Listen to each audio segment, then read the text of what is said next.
नमस्कार दोस्तों, स्वागत है आपका अखिल स्टडी पॉइंट में। दोस्तों, इस वीडियो में हम लोग स्टैटिक जीके के महत्वपूर्ण टॉपिक भौगोलिक देशों के उपनाम यानी विभिन्न देशों को क्या भौगोलिक उपनाम है, किसको क्या कहा जाता है, इन पर चर्चा करेंगे। दोस्तों, हर परीक्षाओं में जितने भी वनडे एग्जाम है, हर परीक्षाओं में ये प्रश्न देखने को मिलते हैं। तो पहले प्रश्न की बात करें तो कह रहा है कि पूर्व का मोती किस देश को कहा जाता है। तो दोस्तों, इसका ऑप्शन नंबर सी सही हो जाएगा। श्रीलंका देश को पूर्व का मोती कहा जाता है, इसको याद रखिएगा। दोस्तों, इसी प्रकार हम लोग बात करें दूसरे प्रश्न की, तो दूसरे प्रश्न में कहा जाता है कि चारागाहों का स्वर्ग किस देश को कहा जाता है। तो दोस्तों, चारागाहों का जो स्वर्ग है, इसका ऑप्शन नंबर सी सही हो जाएगा। न्यूजीलैंड को कहा जाता है। अभी हाल ही में जितनी परीक्षाएं हुई हैं उसमें 2-3 बार ये प्रश्न पूछा गया है और मैक्सिमम लोगों ने इसको गलत किया है, तो इसको आप लोग याद रखिएगा। दोस्तों, इसी प्रकार हम लोग बात करें तीसरे प्रश्न की, तो तीसरे प्रश्न में कह रहा है कि किस देश को वनों का देश कहा जाता है।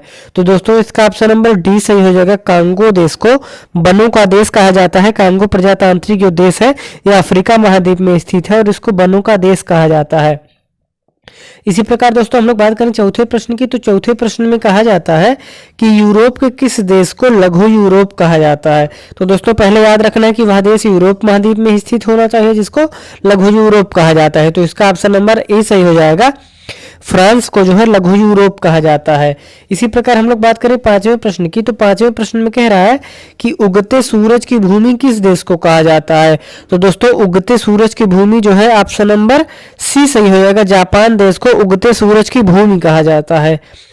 इसी प्रकार हम लोग बात करें दोस्तों छठवें प्रश्न की, तो छठवें प्रश्न में कह रहा है कि डूबते सूरज की भूमि किस देश को कहा जाता है। तो डूबते सूरज की भूमि, इसका ऑप्शन नंबर ए सही हो जाएगा। नॉर्वे देश को डूबते हुए सूरज की भूमि कहा जाता है। इसी प्रकार दोस्तों, हम लोग बात करें सातवें प्रश्न की, तो सातवें प्रश्न में कह रहा है दोस्तों कि एशिया का प्रवेश द्वार किसे कहा जाता है। तो दोस्तों, एशिया का जो प्रवेश द्वार है, इस तुर्की को कहा जाता है।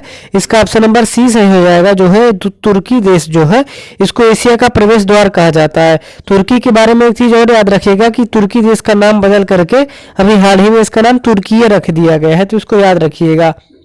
इसी प्रकार दोस्तों, हम लोग बात करें आठवें प्रश्न की, तो आठवें प्रश्न में कह रहा है कि किस देश को सांपों का देश कहा जाता है। तो दोस्तों, सांपों का देश जो है ऑप्शन नंबर सी सही हो जाएगा। ब्राजील देश को सांपों का देश कहा जाता है, क्योंकि ब्राजील में ही दोस्तों अमेजन के जंगल स्थित है, इसलिए ब्राजील को सांपों का देश कहा जाता है। और अमेजन नदी भी ब्राजील में स्थित है। इसी प्रकार दोस्तों, यहाँ जो विश्व का सबसे जहरीला सांप है एनाकोंडा, वह भी ब्राजील में ही पाया जाता है, इसको भी याद रखिएगा। इसी प्रकार दोस्तों, हम लोग बात करें नौवें प्रश्न की, तो नौवें प्रश्न में कह रहा है कि दक्षिण का ब्रिटेन किस देश को कहा जाता है। तो दोस्तों, दक्षिण का ब्रिटेन जो है ऑप्शन नंबर डी सही हो जाएगा। न्यूजीलैंड को कहा जाता है। और न्यूजीलैंड को और क्या कहा जाता है, तो इसको चारागाहों का स्वर्ग कहा जाता है। इसी प्रकार दोस्तों, हम लोग बात करें 10वें प्रश्न की, तो 10वें प्रश्न में दोस्तों क्या कह रहा है कि किस देश को यूरोप का अखाड़ा कहा जाता है। तो दोस्तों, यूरोप का अखाड़ा जो है ये बेल्जियम को कहा जाता है। इसका ऑप्शन नंबर सी सही हो जाएगा।